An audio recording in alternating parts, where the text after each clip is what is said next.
Hello everyone, Darren here with another ranking consoles video. If you've seen the last episode, I ranked from the Nintendo to the Virtual Boy. If you happen to enjoy the video, please consider hitting the like and subscribe button. Plus you can always unsubscribe at any time. Let's get on to the video.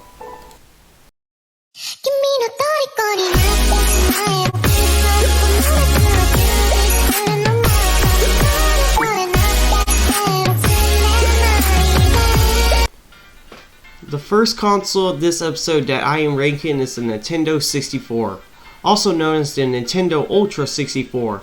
The console was ahead of its time because of the 3D graphics in the games. The cartridges now have the semi-circle shape, and it also took the same AV cables from the Super Nintendo. The power brick kind of looked like a weird block. This console also required you to have detachable RAM to run the games. The game library was also really good.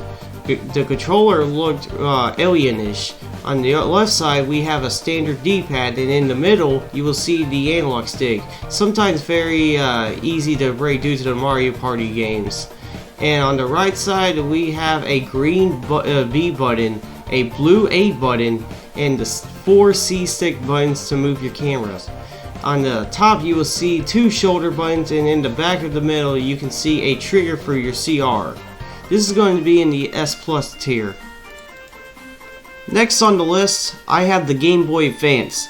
This console was really the same as the Game Boy Color, which if you haven't seen the rank, go check the video out. Instead of running 8-bit graphics, it ran 32-bit graphics, which was a huge upgrade at the time, but unfortunately it still was front-lit. At least the Game Boy Advance took 2 batteries. Its cartridges were shorter than the original cartridges, and it ran the original ones too. On the left side you will see a D-pad and 2 small buttons for your start and select, and on the right you will see 2 more buttons for your B and A. You also have 2 shoulder buttons for your L and R on the top, so this is going into the S tier. Here's the GameCube. It was designed to be shaped like a cube with a handle. I guess it was supposed to be portable that way. If you bring it to your friend's house, you could just plop it everywhere. I just don't really know. This console was really good for its time. It ran 128-bit graphics, and you remember how I was talking about the Nintendo working for Sony and all that, so that way they can bring a CD attachment for the Super Nintendo? Well, Nintendo finally figured it out for this console, but instead of normal CDs, they stuck with the tiny CDs.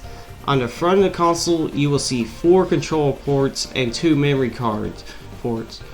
It's the same situation as a PlayStation, where you need a memory card to save your game.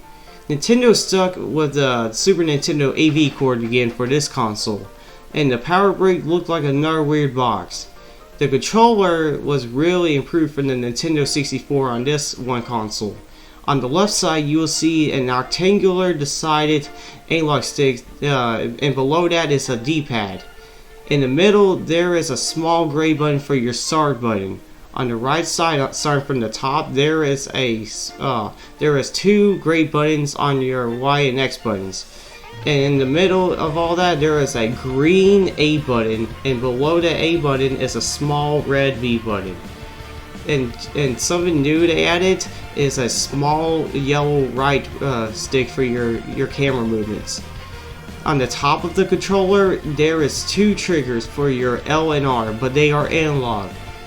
And on below that right trigger is a CR button. And if you're that one lucky person, you could play Game Boy games on your Game Boy player, which was included with the GameCube sometimes.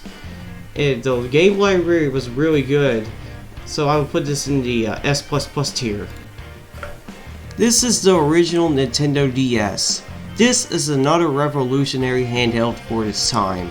It could play 18-bit cartridges and also run only the Game Boy Advance games.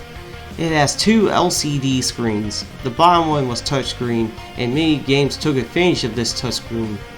Finally, the DS didn't run on batteries, but you had to charge it after a few hours, and it almost has the same controller style as the Super Nintendo controller. And the start and select buttons are in different positions. It's going into the B tier. The final console I am ranking is the Nintendo Wii.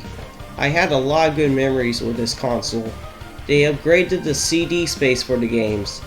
The game library was really shockingly good, and some of the Wiis can run the GameCube games. The Wii was also known for its motion controls, and its remote was really good, which it can be switched from the Nintendo controller to a motion controller. This is going into the S++ tier in front of the GameCube. Looks like this is the end of the video for ranking Nintendo consoles. If you enjoyed the video, stay tuned next week for episode 3 of ranking Nintendo consoles. Bye!